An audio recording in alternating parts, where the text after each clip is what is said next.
Okay, let's see if we can give this thing a try. So, what we're going to do, you're going to come into your Moodle, and then you're going to log in, and then you're going to go to Module 5, which is Education, and you're going to click down here on Build a School. And you probably want to maximize that so you can read this. So let's go through this here real quick. So what we've got is you are basically going to build your own school. We talked last week about the importance of education. We looked at the different functions that education has. We looked at all these different things that education in school. Remember, school is the actual physical building with the teachers that are specially trained, the curriculum, all the important things that actually go into education. So what we're looking at there then is all that info, and we're going to now, you are going to basically create your school. So you've got these ideas, people have these ways that they want things to be done. We've talked about this. I know Mitch has said different things about how he would do school. Mike Luchins has told us different things. So let's see what you guys got. Let's put our money where our mouth is. So basically, let's go through this. Number one, you're going to name your school. You're going to tell me what you would call it. You know, is it Solomon High School? Is it Fort Land Elementary? What is it going to be? I want you to create a mission statement or a philosophy. If you get on the Lindbergh website, what you're going to be able to see is you'll determine that the Lindbergh way, kind of how we prepare kids, all that information is laid out. So I want you to think about those kind of things. And I want you to put that to paper because a lot of times people don't put things down. Next, we're going to look at this number 3 here. You're going to locate it. Is it in a city? Is it a rural school? Meaning, is it out in the country? If so, where is it? I want to know specifics. I want you to be able to tell me where those things are. I want you to give your school a mascot. You know, are you the Fort Land Raiders? Are you the Lindbergh Flyers? You know, if you had to pick, what is it you would be?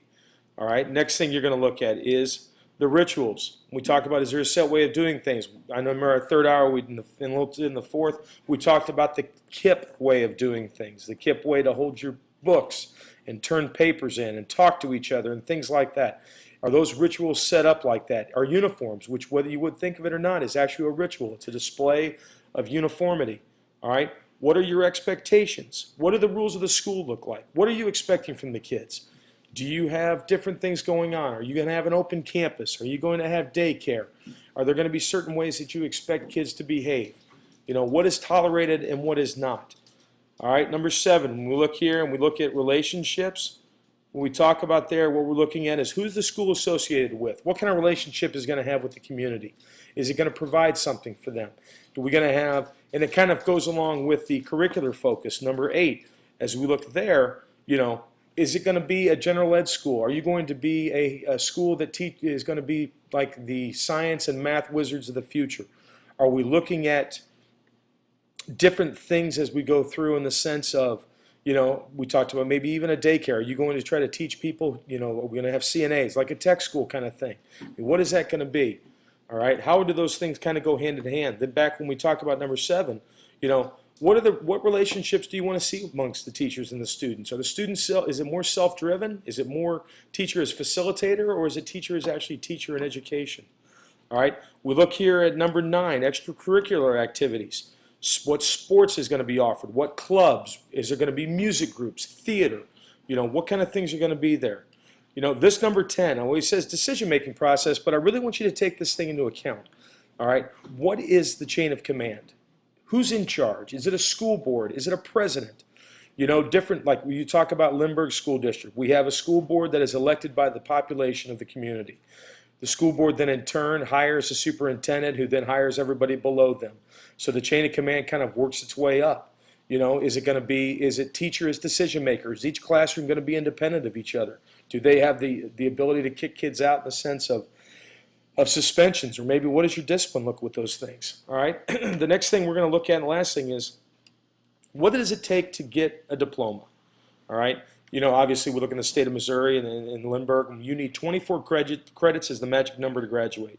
What is it? Is it, you know, there are colleges out there that don't give out grades, so they don't basically have the ability to give out credits. What they do is they give out progress reports. How well are you at speaking to people? How well is your writing? How well are you doing these things? Is that the kind of thing that we're going to be looking at? All right. As we look at here, the thing is, remember this, that you're building basically your perfect school. All right. What I need for you to do is right here. It needs to meet the needs of the students, the community, and the future. If you were to actually have the capital to build this, you want it to work. All right. So now it's a chance for you to decide that as we look at these things. All right. So the first step that what I'm looking for you guys to do ultimately is to start putting these 11 items together. It'd be really easy to say do it in Word. It'd be really easy to say do it in PowerPoint.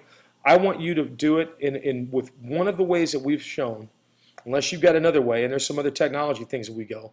But these 11 things need to be put down. These 11 things need to be built, and this is kind of where we're going to start.